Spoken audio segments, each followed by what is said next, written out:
Setelah tamat anaknya, pondok ini bisa dijual ke santri yang baru. Masih ada dipertahankan sampai hari ini kemandirian. Tapi semuanya berawal dari masjid. Masjid yang diambil itu, padahal sholat itu lebih lama tegaknya. Mestinya namanya maqam, karena lebih lama tegak, qiyam. Tapi yang diambil itu adalah masjid, dari sujudnya. Kenapa sujud yang diambil? Kenapa bukan berdiri? Padahal berdirinya lebih lama daripada sujudnya. Karena ketika orang membangun masjid, memakmurkan masjid, dia mestilah bersimpuh sujud, taat, patuh, takut kepada Allah Subhanahu wa ta'ala. Jadi kalau orang masjid masih lagi menunjukkan egonya, dirinya, keakuannya, maka sesungguhnya dia sudah jauh daripada itu semua. Saya, para habaib, para asatiz kita bisa duduk bersama, saling melengkapi kekurangan. Saya menyampaikan apa yang pernah saya dengar, apa yang pernah saya baca, tapi banyak sekali hal-hal yang belum saya tahu, itu dijelaskan. Itulah indahnya duduk bersama. Duduk bersama itu terasa lapang, duduk bersama itu terasa lebih menghangatkan. Kenapa? Karena kita sedang berbagi apa yang pernah kita tahu, kita dengar dari guru-guru kita semua. Jadi saya sangat senang sekali berada di Masjid Kapal Munzalan, karena kita tidak sendirian. Kita kumpul keluarga, semua sahabat kita, semua guru-guru kita. Ini pun juga mengembalikan tradisi lama zaman-zaman silam.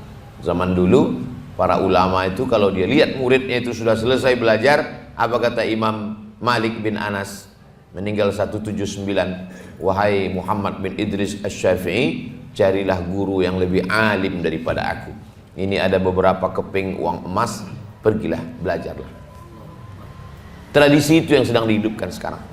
Ustaz Luqman mengatakan kepada muridnya, belajarlah kepada Habib Fulan, belajarlah kepada Syekh Fulan, belajarlah kepada Ustaz Dr. Fulan. Tradisi itu sedang dikembalikan sekarang. Karena banyak orang sekarang mengajar tidak begitu. Akulah yang paling alim dari semuanya. Adapun yang lain itu hanya kulit-kulit kitabnya saja. Padahal dulu para ustadz, para ulama itu saling membesarkan, bukan saling mengkerdilkan. Foto sesuatu yang biasa, tapi foto ustadz itu luar biasa. Ketika murid-murid ustadz Dr. Amir Faisal melihat kita duduk bersama, murid-murid Habib Rifki yang ada di Ambon melihat kita duduk bersama, murid-murid Habib Ja'far di Jogja melihat bersama, yang selama ini mungkin orang merasa jangan-jangan di antara ustadz ini, di antara Habib ini, ketika melihat bersama, oh ternyata mereka satu majelis, ternyata mereka adalah orang-orang yang bersahabat sesama murid itu. At-tanafus, persaingan, permusuhan, gesekan, clash menjadi hilang. Menjinakkan buaya sulit, tapi menjinakkan pawang-pawang buaya jauh lebih sulit. Sehingga dengan mendudukkan para asatiz, para habaib, para ulama, itu efeknya luar biasa kepada umat. Dan itu di masjid, duduk di masjid. Di masjid tidak ada lagi keegoan, keakuan, semuanya adalah Allah. Yang masuk ke dalam masjid itu al-ardu ardullah wal ibadu ibadullah wa annal masajida lillah. Bumi yang diinjak milik Allah, hamba yang ada di situ hamba Allah, dan masjid adalah milik Allah. Makanya tidak pernah di dalam Islam itu ada masjid milik suku, masjid milik orang Minangkabau yang Melayu dilarang masuk. Enggak ada. Tidak ada masjid pakai bahasa tertentu, tidak ada. Mungkin walau waktu pengajiannya iya, tapi dalam sholatnya semua memakai satu bahasa, Allahu Akbar. Tidak ada memakai. Tidak ada masjid milik partai. Masjid warnanya, tak usah sebut warna, nanti tersinggung pula. Tak ada.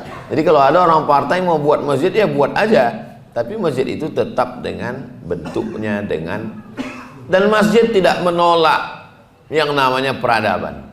Apapun peradaban yang bagus-bagus dari luar Islam masuk ke dalam masjid, selama dia tidak merusak ibadah. Ini bukan peradaban Islam. Ini mikrofon ini akhir-akhir belakangan masuk ke Masjidil Haram. Jadi ada buku Mudzakirat Syekh Muhammad Mutawalli Sya'rawi.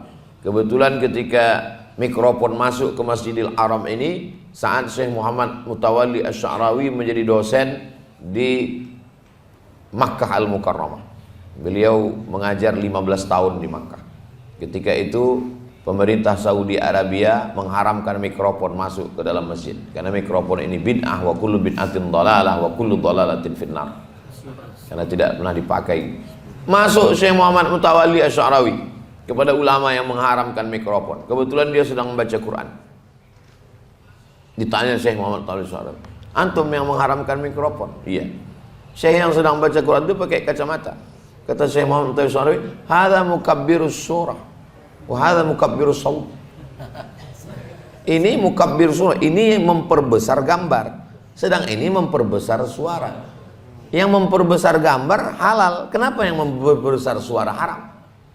Kan tugasnya memperbesar. Pakai logika akal. Jadi segala peradaban luar yang tidak Islam ketika masuk ke dalam masjid boleh dipakai. AC bukan buatan orang Islam. Memperbesar dingin. Apa salahnya? Itu jadi kita peradaban Islam masjid. Dulu di zaman Nabi tidak ada mihrab. Mihrab khusus tempat imam ini tak ada. Ini mihrab datang dari arsitek yang diundang oleh Abdul Malik bin Marwan dari Suriah. Dipakai karena bagus, ada khusus tempat imam. Akhirnya muncullah mihrab. Karena bangunan asli Masjid Nabawi rata saja di depan, tidak ada tempat mihrab khusus imam. Begitu juga tidak ada pakai menara. Karena Bilal bin Rabah naik ke atas atap satah untuk mengumandangkan azan. Munculnya menara itu ketika mereka sampai ke Alexandria setelah naik sampan Bahtera melewati Laut Merah sampai ke pantai Iskandaria, mereka melihat ada tempat api menyala yang kita menyebutnya sebagai mercusuar. Tempat api itu dalam bahasa Arabnya disebut dengan manara, nar, tempat api di atas. Mereka melihat, oh ini bagus nih, apinya dibuang, muazzinnya naik ke atas. Sekarang muazzinnya di bawah, suaranya di atas. Jadi peradaban itu dibangun dengan melihat, oh ini bagus, bagus, ternyata masuk. Masjid Nabawi yang asalnya itu rata saja, tapi kemudian ketika Islam sampai ke